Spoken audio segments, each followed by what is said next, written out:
What's up, guys? Today I'm going to talk about a couple of different things. I haven't done too many videos lately, but one of the things I want to talk about is this controversial package for next year that NASCAR is going to run at most tracks. But before I get into that, I do want to talk about the Roval. You know, what I thought of it, the Roval race, and then how that track works out. Personally, I thought that coming in, that it was going to be a disaster. I thought it was going to be a ton of wrecks and just a big shit show. So thankfully I was wrong, you know, and I was really pleased with what I saw. The racing was really fantastic, and it pretty much shaped out to be what we see at most road courses.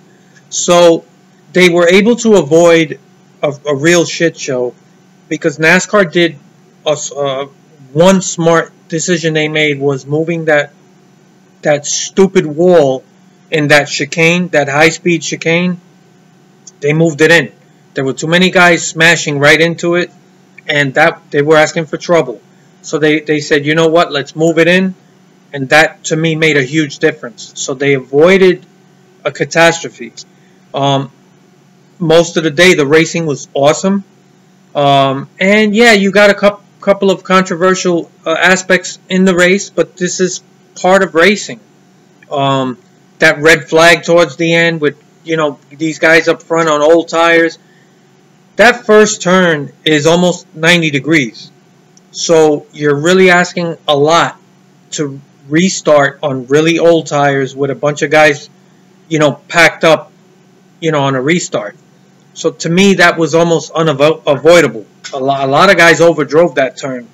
It wasn't just Keselowski, and throughout the day, guys were getting off of restarts. A lot of guys were getting just bunched up in there, and it's just the way that track is designed. This is just part of the race.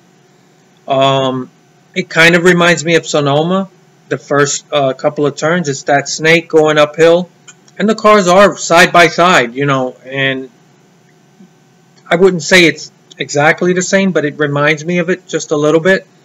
But over here, it's more narrow, and there are hard walls, whereas in Sonoma, it's kind of wider, even though it's grass. Once you get in there, you're going to spin out.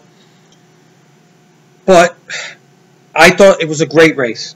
Overall, it was very entertaining. I think that it definitely gets a passing grade. And I think NASCAR has a lot to be excited about. We got all kinds of stories. The finish was fantastic. It was a huge surprise at the end. And yeah, it had to do with, you know, the leaders collecting into each other. I mean, Jimmy Johnson was going for the win.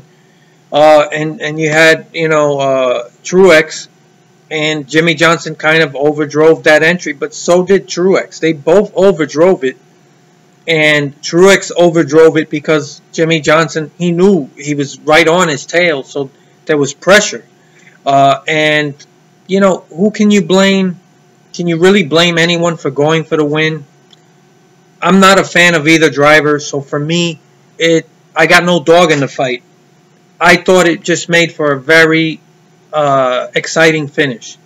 And luck also plays into NASCAR races, or races of all kinds, to be honest. So it was nice to see Blaney get a win. I like Blaney. He's one of the drivers I like. Murray got second.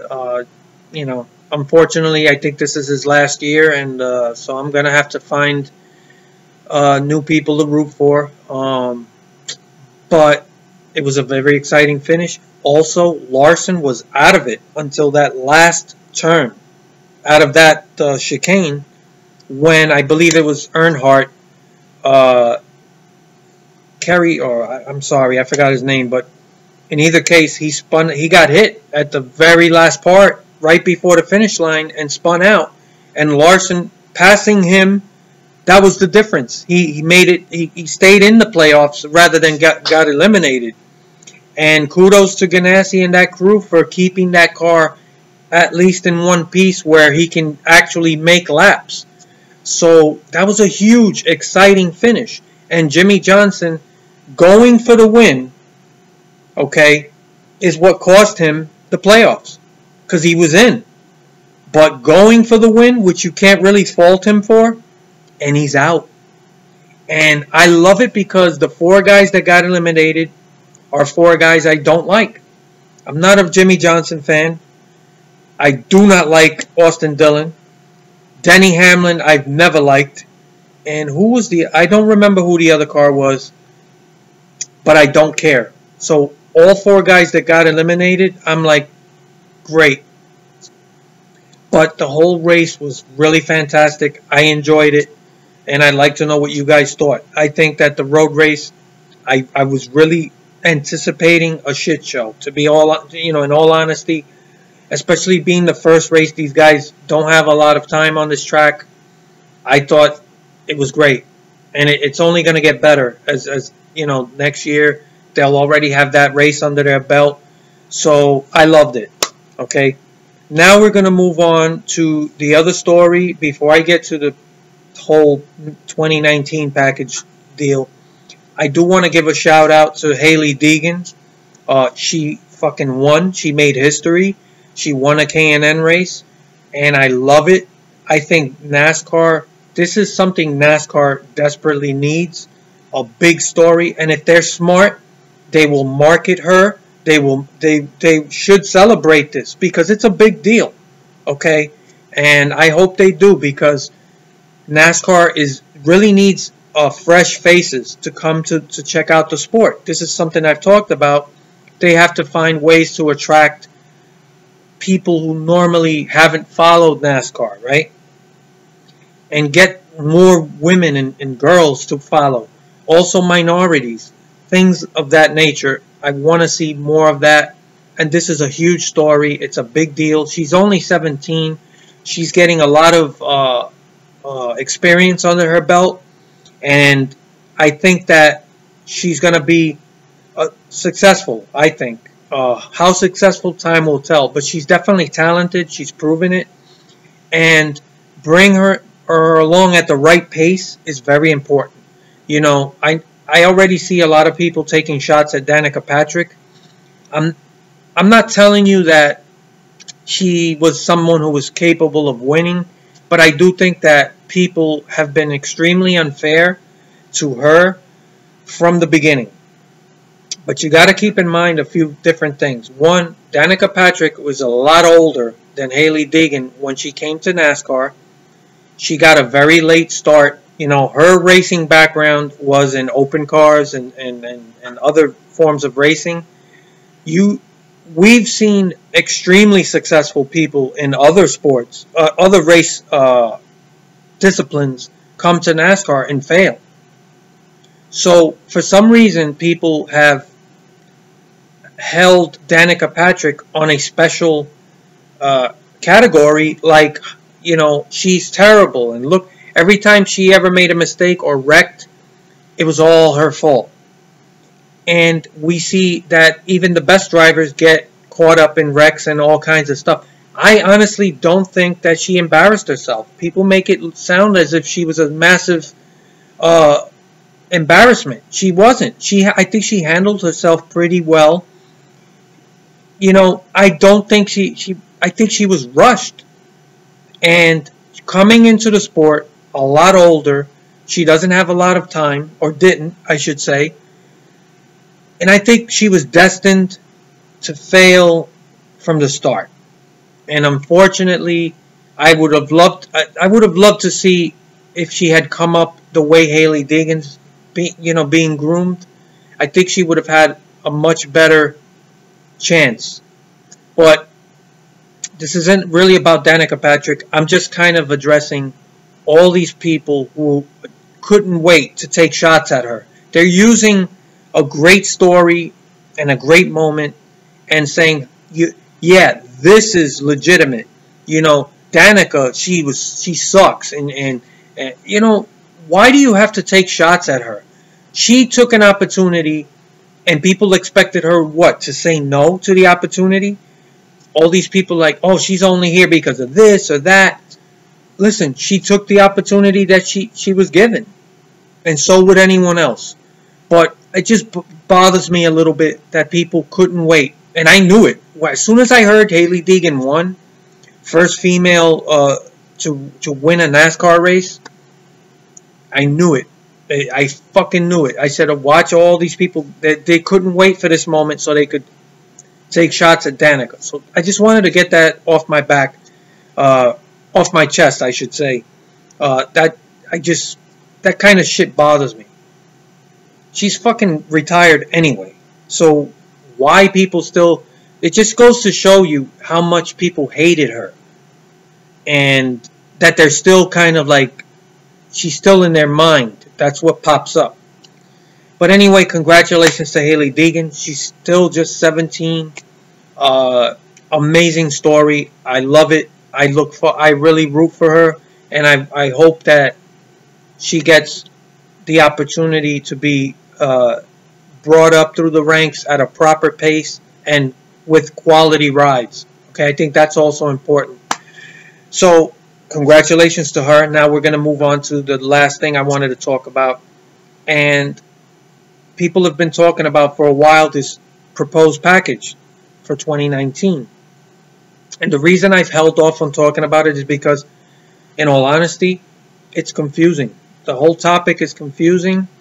And I didn't want to get carried away. And just, my initial reaction is obviously going to be negative. After the All-Star race in Charlotte this year, I came out and I even made a video about it, and I said, it's one thing for the All-Star race. I don't care. The All-Star race is a completely different animal. There's a lot of restarts, a lot of broken segments. You start bringing that stuff to other tracks under normal race conditions, and I said it before, it's going to be a massive failure. The last thing we need is more fucking pack racing and this type of bullshit. I'm not going to get all into it. I made a video about it. But the reason I've held off is, like I said, there's confusion about this package. And a lot of people are upset about it. And now a lot of people are coming out and saying, well, it's not really the All-Star package. It's not a restrictor plate. It's something else. They're saying it's a tapered spacer. That they're only using specific aspects of that package, not the whole package. So there's a lot really to sift through, and I didn't want to get carried away. And it can happen to anyone. There's a lot of people that are already getting carried away, and I don't blame them. The people I blame are NASCAR. They're the ones that have the horrible marketing, or I should say just release of information. They've allowed this thing about All-Star package to grow legs. And if you give people any room for interpretation, they're going to run with whatever they think. They're not going to stop and say, let's get all the facts before we make up our mind. You can't blame people. That's in their nature. This is NASCAR's responsibility to make sure that they come out with a strong statement and say, this is our rules package for 2019. Never, ever mention All-Star package, because automatically people's minds are going to go to that. Now, in terms of that package, I want nothing to do with the All-Star package. But that's supposedly not what this is. Now, the first thing is the restrictor plate deal. Now, they're saying, a lot of people are saying it's not a restrictor plate. It's tapered spacers. Now, what is the difference? They're both reducing horsepower. They both have the same goal. The only difference that I can tell is that a tapered spacer is not as aggressive in reducing horsepower as a restrictor plate. So it's kind of, it does the same thing. It's restricting horsepower. It just doesn't do it as much as a restrictor plate. That's my understanding. If somebody out there knows better, feel free to correct me. I always welcome a correction, no problem. But so far, that's my thought. They're both reducing horsepower. So by someone simply saying it's not a restrictor plate, it's a tapered spacer. For me, there's not a big difference.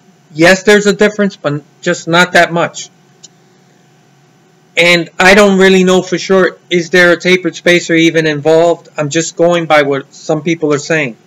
Like I said, it's very confusing. I don't know the exact package. I just know that they're trying to get something similar to what we saw at that All-Star race. And if that is what's happening, I want nothing to do with it. I think it's going to ruin what's left of the sport. Now, I'm open-minded. I'm willing to see what it is and see how it works out. I'm not going to make up my mind until I actually see the product on the track. So I'll give it a shot. But in terms of just even attempting to make changes, I don't understand this idea that the racing, that they got to keep tweaking all this stuff is necessary. I don't understand the thought process behind that, because in my opinion, we've seen some amazing racing this year. Not every race has been great, but a lot of memorable, really great races that I remember watching this year. So where is this idea that it just sounds desperate? It sounds like a gimmick. It sounds gimmicky. And that's what bothers me. All these changes. And when people, fans, whether it's hardcore fans or casual, when they see these changes constantly, every year there's some new package, a new rules package, a new lower spoiler, a taller spoiler, a new splitter that sticks out more. It sends a message that the sport is not doing well and that NASCAR doesn't know what it's doing. Whether or not that's the reality, it's the perception that there's something wrong. Now, I don't have a problem with tinkering and trying to tweak things to make better racing, but it sounds to me like they're just throwing darts at a board and just trying shit for the sake of it. And what works on paper doesn't necessarily work on the track. We've also seen some terrible races, even in the Xfinity, with these packages. Pack racing is the last thing I want to see, personally. So I hope that that's not where they're going. But I'm going to give you my idea, and I'm not an expert, okay, in car engineering. But it seems to me that most people agree that the racing from many years ago was better. And I'm going to explain to you why I think it was better. And it's mostly has to do with the bodies of the cars, that all the way up until, I would say, 2000. You had cars that had some shape to them, had some resemblance to the cars you go to the dealership and buy.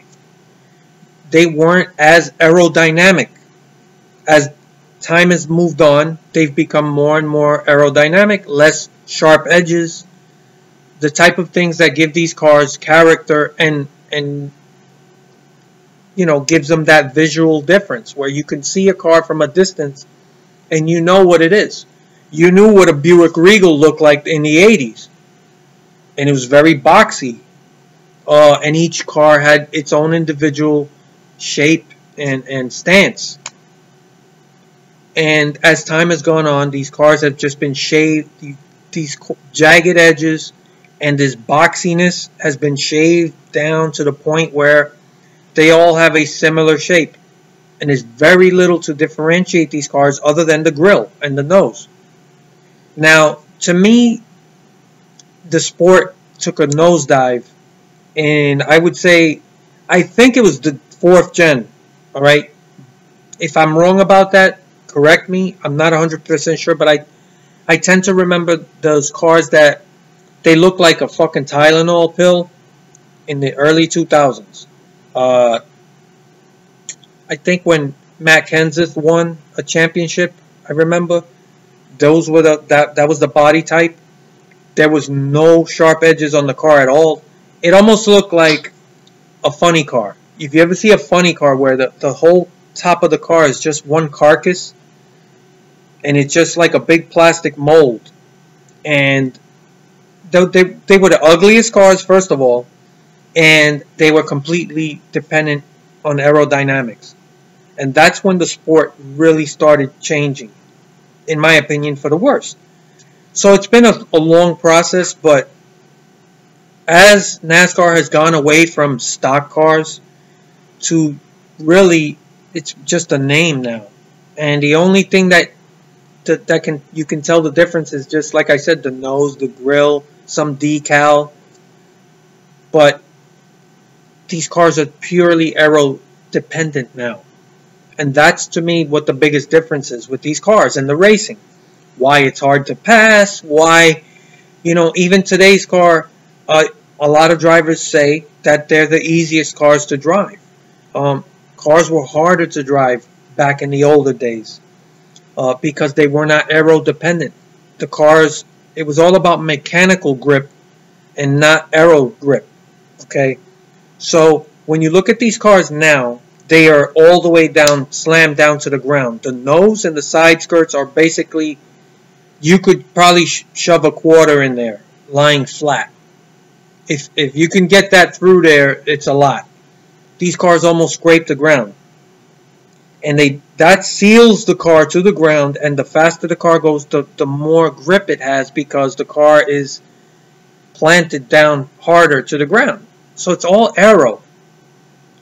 And that gives these cars a lot more grip and makes the cars easier to drive. Back in the 80s and early 90s and even before that, the cars were a lot higher off the ground. There was a lot of air and turbulence that got underneath the car. So the cars weren't planted to the ground. The only thing that really planted the car was the rear spoiler and maybe the nose somehow. But it wasn't really like it is now.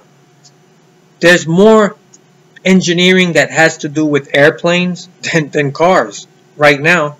And I think that the sport has become more of a competition between engineers than drivers.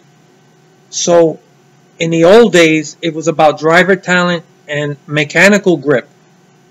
Finding mechanical grip, making the right adjustments, and just wheeling the fucking car.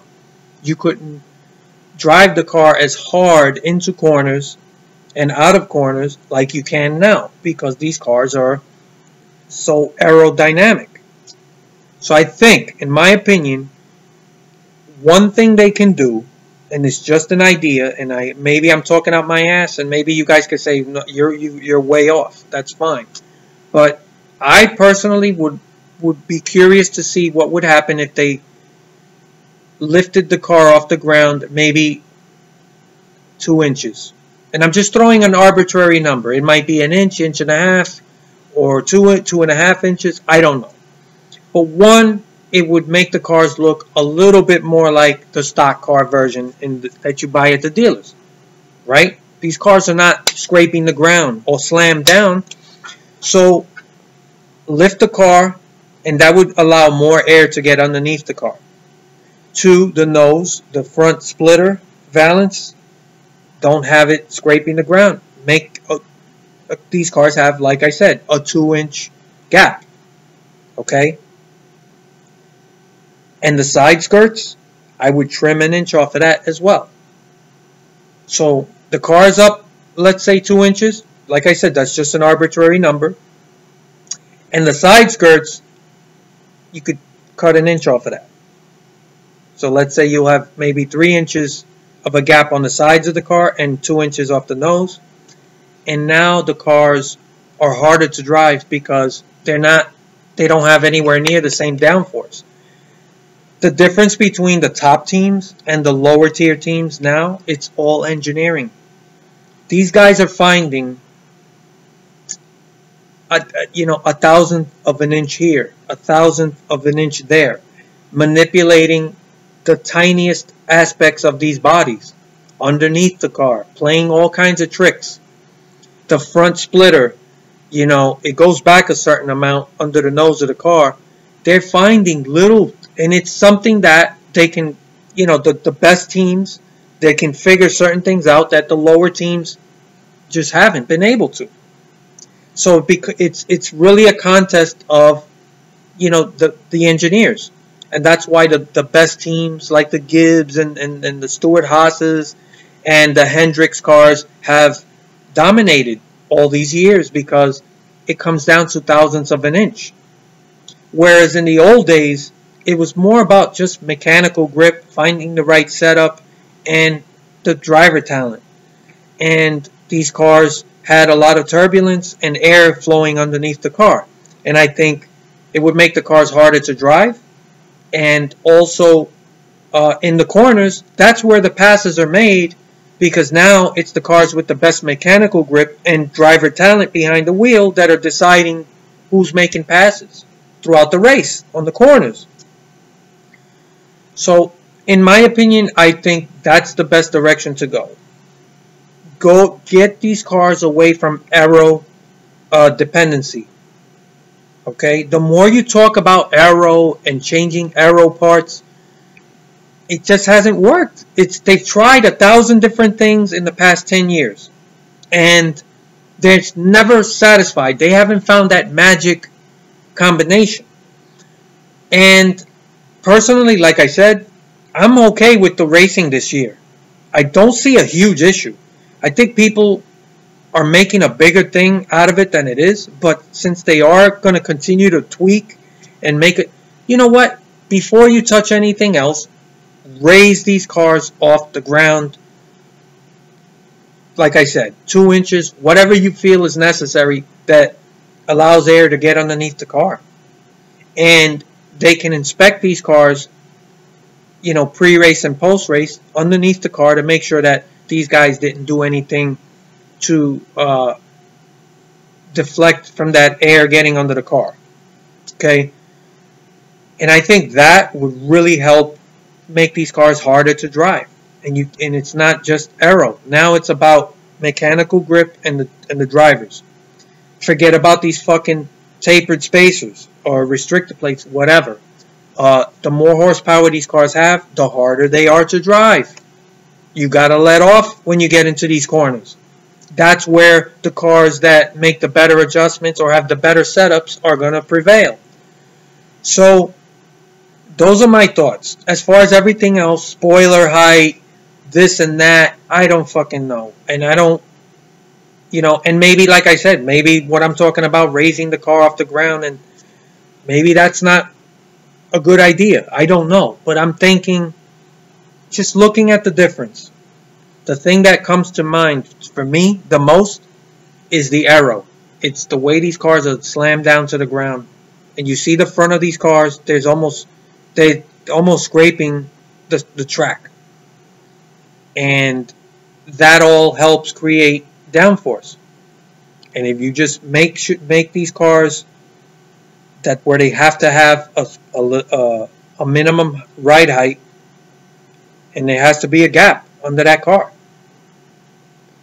And yeah, I know that there's ways where these guys can figure out maybe special shocks where under a certain speed the car is just naturally gonna go below that ride height. But NASCAR can monitor that.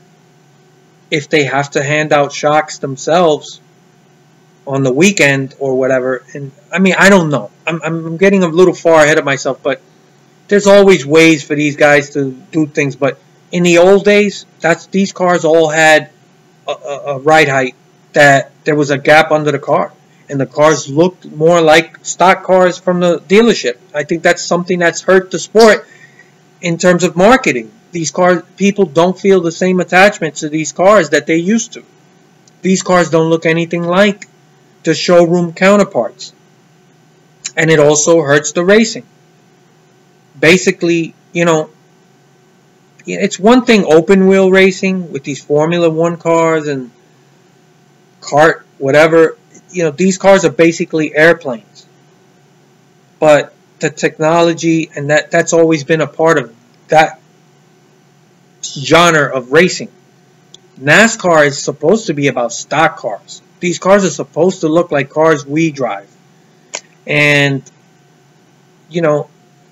raise the car off the ground and see how that works out. But the package itself is very confusing. And all I really care about is that I don't want to see what we saw at the All-Star race. And a lot of people came out and they were screaming about how awesome the race was and how it's going. I actually saw people saying that it was going to save NASCAR, and when it's going to do the opposite if it turns out that that's what it is. I've always told people, be careful what you ask for, because you might just get it. And NASCAR, they're very reactionary. Okay? And that's not good, because if enough people start squawking about it, God knows what they'll do. And they sound confused themselves about what this package is. And they did a terrible job in their media, in public, just the way they released this information. And it's allowed people to get confused and run away with certain ideas. And honestly, I can tell you straight up, I'm very confused about the package. I've heard all kinds of stuff. But even if it's not restrictor plates, but it's tapered spacers, in my opinion, it's not a big difference. They both reduce horsepower. That's not, in my opinion, where the problem is. It's the fucking aero. Everything is fucking tied to aero. And these cars are too fucking aerodynamic. And this problem started in the early 2000s with that Gen 4 car. That hideous pill. I think people actually called it the pill car or something. It's a long time ago, but you gotta get away from that aero stuff. Let these cars have those edges and shapes that are a lot like the showroom. And lift these cars off the ground. Bring that ride height up. And I think that turbulent, dirty air under the car is going to help racing, because the cars are going to be harder to drive. So those are my thoughts on the All-Star race package and whatever package they're talking about for next year. I think the racing has mostly been pretty good this year. I think it just feels panicky. It feels gimmicky. All these things NASCAR is doing. And I don't mind changes, okay? I don't want anyone to think that I'm against change. But make sure the changes you're making are the right changes. And too many changes, it just makes the sport look bad. It makes NASCAR look like they don't know what they're doing.